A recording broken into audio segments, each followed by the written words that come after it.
Welcome, everyone. We're delighted you've joined us today at this breakout session of the Chamber's symposium on putting Delawareans back to work, economic recovery in the first state.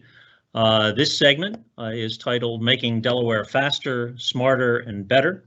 I'm Bob Perkins, the Executive Director of the Delaware Business Roundtable, and I'm pleased to be joined today by Jennifer Cohan, the Honorable Jennifer Cohan, Secretary of Transportation of the state of Delaware. Jen, welcome. Thank you. Happy to be here. So let me provide a few moments worth of context for our discussion about permitting efficiency and regulatory matters on which DelDOT is taking a substantial lead. It was just a little over a year and a half ago, in October of 2018, when the State Chamber sponsored its Developing Delaware conference in Dover. I recall that Governor Carney moderated a panel of national site selectors. And one of the gentlemen from KPMG described site selectors actually not so much as site selectors, but site eliminators. And he gave the analogy of using a funnel. When they get a client, they put a host of different states and regions and localities where their client might want to locate a facility or a business. And they work their way through the funnel until a few drop out the bottom and they do a little more robust analysis for their client. Governor Carney was very interested in that and very proudly and properly asked, well, so how's Delaware doing in the funnel? He got a very honest reaction to that, and that is the KPMG representative said, well, I'm sorry, Delaware, but Governor, but Delaware is not even in the funnel. And that's because it takes us too long, much longer than other states, to do all the necessary permitting that's necessary, whether that's construction permitting at the county level, at the municipal level, at the state level. And so essentially, Delaware's average, according to KPMG, was between 12 and 18 months. And the KPMG folks basically told us that national site selectors like you to be very close to 6 months. As low as 6 months to get a permit and get moving along. So it's with that challenge before us that the Ready in 6 initiative was born. We formed a coalition of business organizations and groups throughout the state. And just to show you how robust it is, and so I don't forget anyone, I'll read them off. The membership includes the Roundtable, the State Chamber, the Newcastle County Chamber, the Central Delaware Chamber, the Committee of 100, CDAC in Sussex, the Delaware Contractors Association, Associated Builders and Contractors, American Council of Engineering Companies of Delaware, Kent Economic Partnership, Greater Kent Committee, Home Builders Association, and a number of others. Essentially, this group has gathered periodically and is part of the process of working to help to figure out how we can both retain and attract well-paying jobs in the state. As Governor Carney likes to say, how do we get those new old jobs back here? And so we're trying to find ways to market Delaware to businesses, to site selectors who help those businesses and advise those businesses on where to locate. The competition for jobs is really, really fierce between states. I think that's the reason why it's imperative that Delaware works so hard to knock down both barriers to that competition that we might have and to market and tout some of the wonderful assets that our state has. And as my friend Mike Caranta likes to say, it's not necessary for Delaware to be the best in the United States. It's just important that we be the best in the neighborhood, in the region. We want to be better than Maryland, than New Jersey, than Pennsylvania, so that we get a fair shake at attracting those jobs. Now, whether you like it or not, many people don't, most people don't. Incentives, financial incentives are a big part of attracting businesses. That's still the case today across the country. Sometimes it's tax relief, sometimes it takes the form of training support, whatever it might be. But you have to realize, and we all have to remember, that Delaware has a very small checkbook.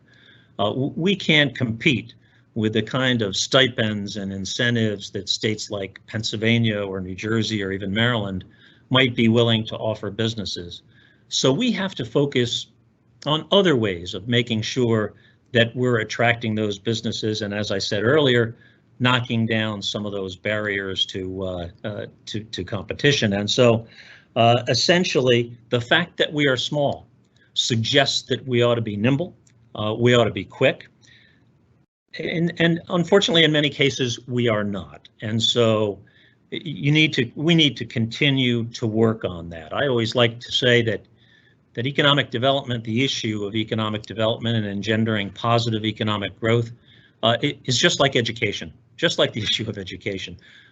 When you think you've made progress, somebody else is doing something else. And so it's a continual effort of moving forward and trying to make progress and make sure, as I said, you're knocking down those barriers and projecting the assets that you have. So one of those barriers that we have is, as I said, permitting efficiency. And so the Ready in 6 Coalition, led by the Roundtable, has hired KPMG to do an analysis, led by Rod Ward, our chairman at CSC, so that we could find out how we stack up against other states and what some of the things might be that we can do.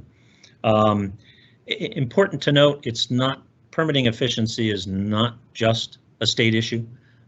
Certainly there are a number of departments of state government that are involved in this area, but it's also counties, it's municipalities. There are a host of stakeholders, and the private sector needs to make sure it is moving along as well to keep up with some of the requirements that need to be accomplished. So the study results basically indicated that we've got some work to do to move towards positive economic growth.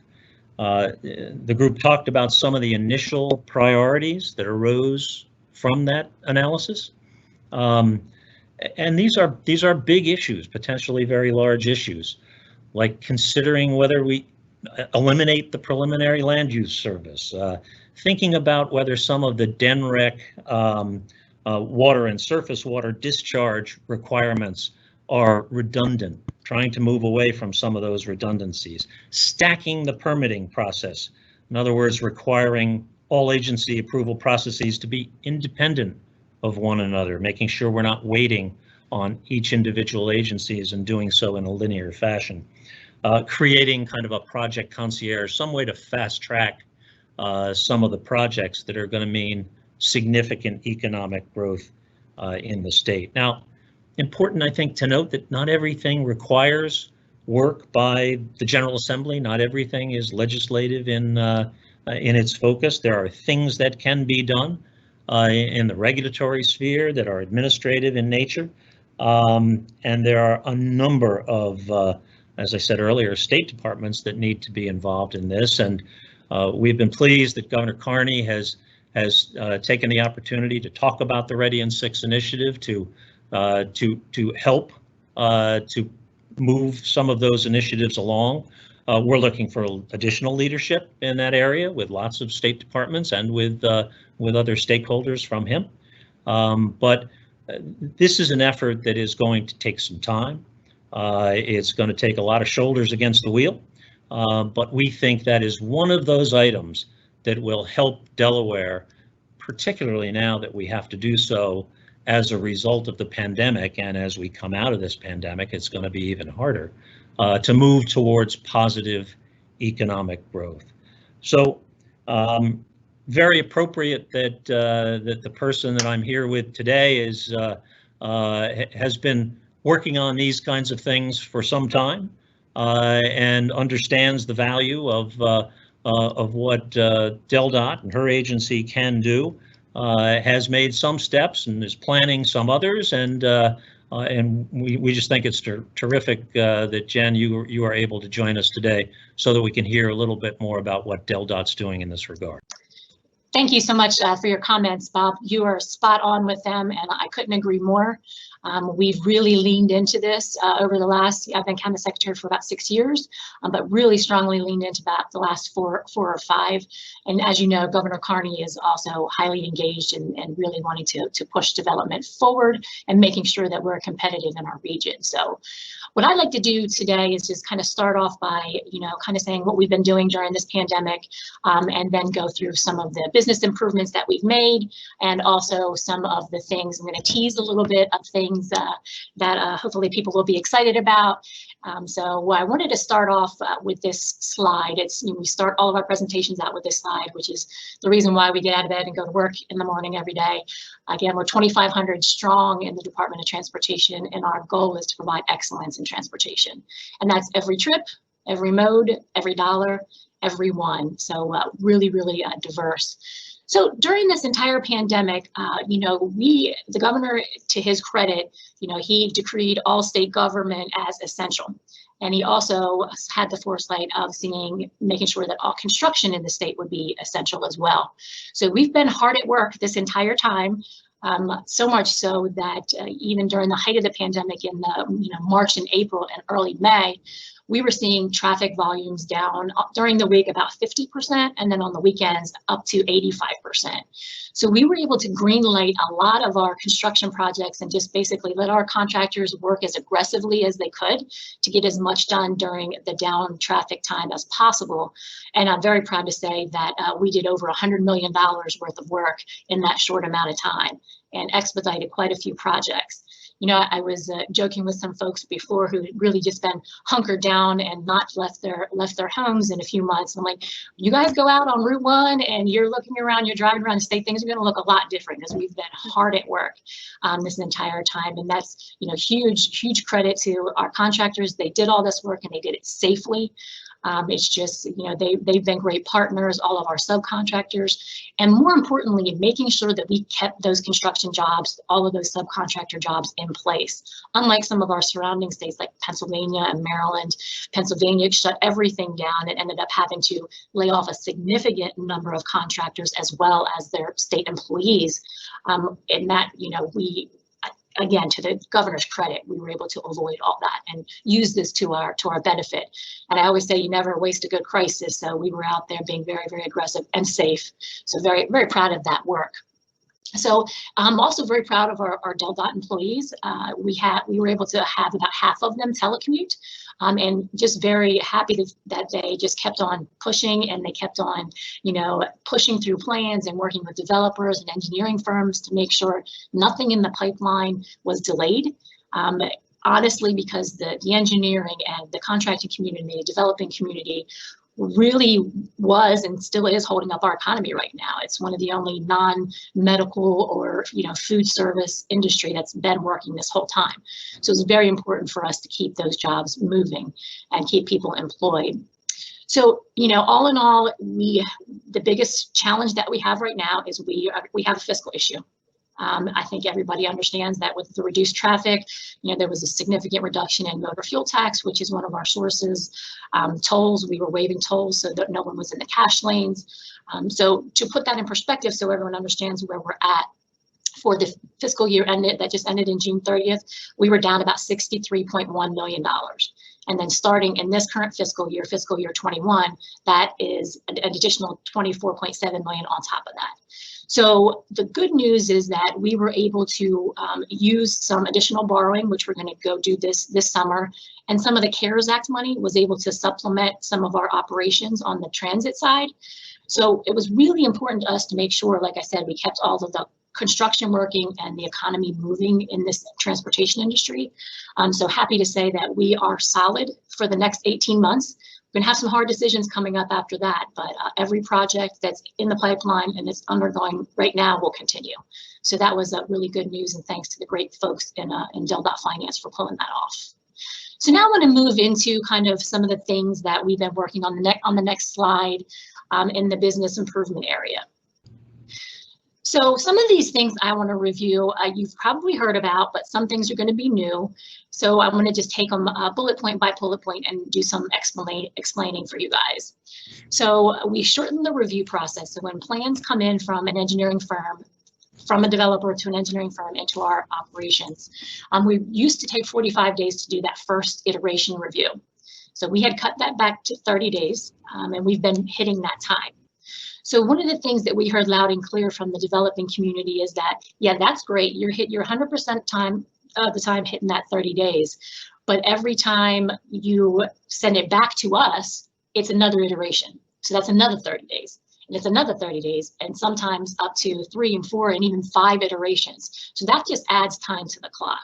So what we've implemented, this is going to be news for folks, is that we have been committed, and we're going to continue to be committed to approval, 2 iterations, that's it.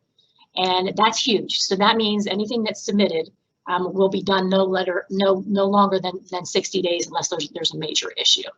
Now, that's awesome. That's going to definitely help us with the Ready in 6, which we are firmly committed to doing. But there's 2 things that are side effects with that. One is we've got a ton of great developers and a ton of great engineering firms in the state and the region, and some not so much. So some of the original submittals that we get are basically not that great, and we would hand hold and we would do engineering on the fly and help muddle those through, but that would just add to the time frame. So what this new approval in 2 iterations process is going to look like is that if everything is intact from the beginning and the plans are good, you're 60 days. If there's issues at the very front, then your plans will be rejected until you have everything that you need. So this really holds everybody accountable, which I think is going to really pay dividends and help us move things faster. So one of the things that we heard loud and clear too is that when we have these major economic drivers, projects that are coming in, whether it be an Amazon or any other large project, they need special attention, especially considering the type and number of jobs associated with them. So we were able to secure in this budget starting July 1st, additional staff. I'm calling them SEAL Team 6 because I'm just making a play on N and 6, and SEAL teams are awesome, to make sure that they're assigned to move these projects faster, so that we can be as nimble as possible. So we will be filling those positions hopefully in the next few weeks so that we can put that out there on the street. And again, it's being announced right here live today. So please take advantage of that, and we'll be talking with the developing and the engineering community about that shortly. Also committed to doing the small business and redevelopment plans approval within 3 weeks. That's huge, especially in Kent and Sussex counties.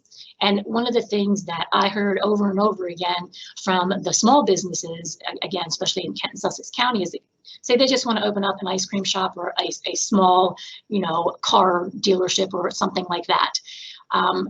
Then they have to, based on our laws and regulations, and I want to make sure everyone understands we are heavily regulated.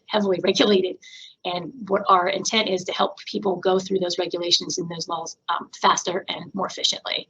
So one of the things that we kept hearing is that, yes, I've got to put in a formal plan for an entrance, even though, again, it's just a small mom and pop shop.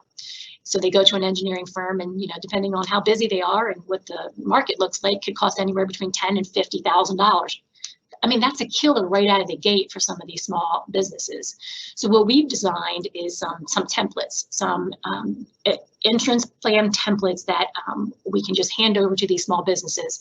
So if everything is just super simple, you're not adding many trips to the system, then instead of having to go pay that extra money to have those formal plans done, you can just use the template. So that we think is going to go a long way for our small businesses, especially in Kent and Sussex County. So we're pretty excited about that. And then the online submission portal, that's been huge, and that's really kind of cut down. I mean, when I first started, I kid you not, I mean, people were running in here with just rolls and rolls of plans, and every submission they would change. So the online submission portal is much more efficient, allows multiple folks to comment on the plans, and make things much faster. But I think the biggest thing that I want to really focus on is this public tracking dashboard. And the next slide really just kind of gives you a snapshot of what that is. One of the things that we heard, and we fully supported and worked with KPMG as they were doing their analysis, and a lot of I guess I'm going to say baggage from history kept coming up with, I had a project 5 years ago and it took me 2 years to get it through DelDOT, and that probably was true at the time. So we started digging into the data, and by digging into the data, we said, okay, this has got to go public. So this is now available. This dashboard is available on our website under the development coordination section. And what it does is it's our attempt to hold everybody accountable, including ourselves. So for an example, this is just a snapshot. I know it's really kind of hard to read, but I just give you a kind of indication. So a plan gets submitted to us, right? Great development, we're good, we make our comments, we send it back to the engineering firm. And then they answer the comments and they respond back. So that back and forth normally, and I'm definitely not making excuses because we still have a ways to go, but that entire time, that back and forth was blamed on the Department of Transportation. So we said, okay, well, let's actually put the data to the test and see how much time we have the plans versus how much time it goes back to the engineering firm with the plans. So that's what this dashboard does. And there's all different kinds of reasons. And as you can see, there's all of this different data, but it breaks the projects down by county, by engineering firm, and then by project. And you can see exactly where it is, how long it's been with whom. And a lot of these projects, and Bob, as you know, some of them may never even come to fruition because it's just, traffic-wise, it's just not going to be feasible at that location. But what this does is it really holds everybody accountable and really is a good message, in my opinion, to the developing community, saying, "Hey, this is the status of all of these projects, and if you have a firm that you've been using that typically is holding on to them for a long time for whatever reason, then you might want to work on that." So this is all in everything, and I think it's an excellent tool. Not a lot of people know about it. It's been out there for a few months now, but I'm hoping that by talking about it here in this breakout session, that people will go out there and use it. We've been working with ACEC and the engineering firm and the community. We've made some tweaks based on their feedback, but it's live now, and it's an amazing tool, and we're really happy that it's out there. So please use that often. If you have any suggestions, please let us know. And Bob, hopefully you can help me spread the word on that as well. And then the last slide is just more of a advertising, a cheerleading. So, just to show how dedicated, Governor Carney and the Department of Transportation is to this, making sure that we get folks in 6. One of the big hindrances, if it's a company that doesn't have the money to do the infrastructure that they are required to because they're adding trips, then we would end up having to do a project on our capital transportation program, and that's a 6-year program, and everything has to be prioritized in that, and it takes a long time just because of the process. So last year, the governor signed into law Senate Bill 61 that created the Transportation Infrastructure Investment Fund. And last year, he put $10 million in that fund, 5 from the Secretary of State's office and $5 million from the Department of Transportation, to basically put out grants so that companies coming in to the state. So again, the Transportation Infrastructure Investment Fund was funded fully in fiscal year, the previous fiscal year that ended June 30th. And it was really exciting because it gave us the opportunity to provide grant dollars as incentives for companies to coming in and to be able to get them in faster. So it basically provided transportation dollars. If you are a company and you were going into an area where you had to add a light, or you had to put a turn lane in, or sidewalks, or something along those lines, this actually gave you the grant dollars to do that. So we're really happy. This literally just happened. The committee met and added a $10 million allocation for fiscal year 20. 8.8 was just awarded. Literally, I just signed the award letters this morning, and that equated to over 1,300 jobs. So just that, having that grant dollars there to let these folks do these improvements, and they'll do it quicker, and they'll be able to get in faster. Now, don't get me wrong, the council, there's all kinds of provisions that they have to abide by, but this just shows that this is the governor's and the Department of Transportation's commitment to making sure that we can get these good jobs in Delaware and keep them here.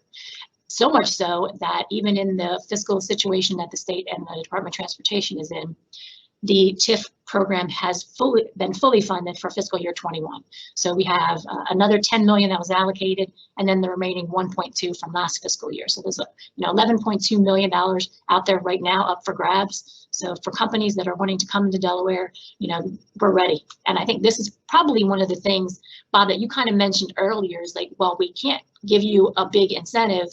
We have all of these things that we can offer. And that being nimble and being able to call and get the governor or get the Secretary of Transportation call you, it's a big selling point, and especially a program and investment fund like this also. So we're pretty proud of it, and hopefully folks will continue to use it and apply. Well, I think that's exactly right, Jen, and I think all the business community, I'm sure, appreciates the commitment you and the organization has made to Ready in 6 and shortening these processes, because as we all know, for business, time is money, and trying to move these things forward is important. And the end goal is, it strikes me, the same as you put up on your slide. It's 1,300 jobs created out of that program that was just implemented and grants that were just awarded. And so the more we can focus on the end result of getting people employed so that they can help their families, again, particularly coming out of the pandemic, the better off we're going to be. A question I had is I know Secretary Cohan, you are involved in a number of national organizations in the transportation field, and that must be fascinating.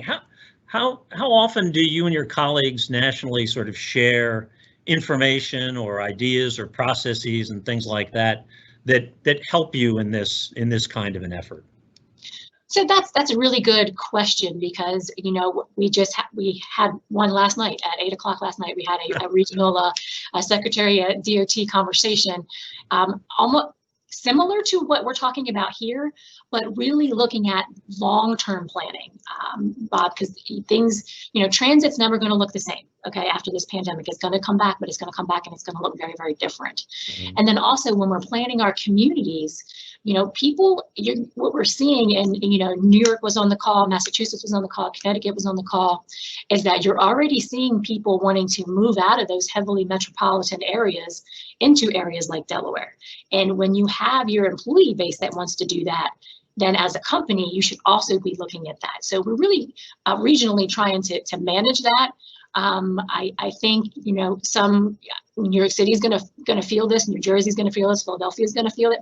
But I think it's just such an amazing opportunity for Delaware, and we're prime. We can do this. We've got great transportation infrastructure, especially now that we have 301 and the Middletown area is booming. We have to have smart infrastructure. We've got to have smart development. But yeah, so we're really looking from that national perspective, like what is transit going to look like? How are communities going to be built now based on this? It's going to be a huge lessons learned for sure. Well, I think you're right, and we're certainly on the same wavelength. I mean, one of the trends that we'll see coming out of the pandemic is businesses asking themselves, well, why is my facility located in such a densely populated area? Perhaps something else, somewhere else nearby, and nearby transportation hubs and such would be an appropriate place to be, and that should be to Delaware's benefit. And some of the steps you've taken already and talked about today, and a continuation of those, will help to move those along. I'd be remiss if I didn't say I'd like to see the same kind of vigor and activity that you've shown and DelDOT has shown in some of the other cabinet secretaries areas, DENREC in particular, and it may just be that we don't see that. Perhaps they're working on these things and that hasn't all publicly materialized yet, so we'll give them the benefit of the doubt. But it strikes me that in 2017, the governor and the General Assembly passed bipartisan legislation to modernize the Coastal Zone Act, and we ought to be reclaiming and fixing and refurbishing those 14 key sites along the coastal zone so that they can stop being sites that are polluted and perhaps leaching chemicals into our water supply, and they ought to be reclaimed and used for positive development, for clean development, and somebody ought to be paying for the development of that and for those sites to be prepared so that we can then attract some of those businesses that are going to want to come here. So I'm hopeful that we'll get some of the other departments in state government, and quite frankly, the counties and municipalities, to join in this effort to make sure that they all see that this is not an effort to do anything other than create good, well-paying jobs that will help people moving forward, not to leave a scar on the land or do something inappropriate in some particular area, but to do something that all Delawareans are going to need. And a number of trends have come out of the pandemic. The need for enhanced broadband. I mean, we're seeing the increase in telemedicine and online learning and shopping, even for groceries, all kinds of things. So there are areas in Kent and Sussex, particularly, and in some of our cities where we really need to work on those things. And I'm hopeful that we continue to make those kinds of long-term approaches rather than focused on short-term kind of incremental steps. We need to make some bold investments now to try to move forward. Part of the goal here should be, and I know leaders do this, is to look forward, as you have, 2 or 3 years into the future, and say, what is our transportation system going to look like? What are our sites going to look like? What kinds of jobs are we going to be able to have here? What kinds of talent are we going to be able, and investment are we going to be able to attract? And making commitments now for that long term, I think, is really key to meeting the competition with other states, competing for jobs and talent and investment, and trying to get out in front of this and, quite frankly, recover from the pandemic and leave us in a better place than we were even when we started. Yeah, I couldn't agree more. I mean, we need a holistic approach. I mean, and we do still have, the 600-pound gorillas in the room across the state. We've got issues in Newcastle County. We've got congestion issues in Sussex. Kent is just now blossoming. A lot of things that we're going to have to, big decisions and major changes that we have to make, and we can, again, DelDOT's been leaning into this for some time, but unless we all lean in equally and as heavily, we're still just going to be spinning our wheels. So I couldn't agree more. Well, I think the work you've done, and we both know it takes a long time. I mean, as I said at the outset, we started this effort. The business community started focusing more in earnest on this effort almost 1.5 years ago. You've been focused on it for a while longer, and trying to move a very large agency of state government along is no small task, that's for sure, and we appreciate that. But it's going to take some time. It's a little bit like trying to turn around an aircraft carrier, but it's essential that we get that thing turned around, and so we can head for positive economic growth again, just as we were before the pandemic started. I'd like to see us have sites that are infrastructure ready and prepared. The increased speed that you've noted here that will be accomplished as a result of some of the actions you've taken with your agency, with DelDOT. I'd like to see all of that result in a very big job for the Delaware Prosperity Partnership and the Division of Small Business to go out and market these things, because that's why that entity was created. And so the more we work together to move these things along, I think the better off we'll be.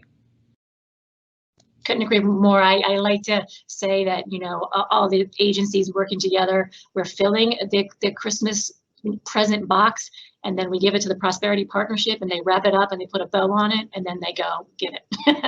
There you go. Well, I couldn't agree more. Well, on behalf of the Secretary, I really appreciate everyone joining us today. Hope you enjoy the rest of the conference, and thanks for tuning in to this breakout session. Thank you, everybody.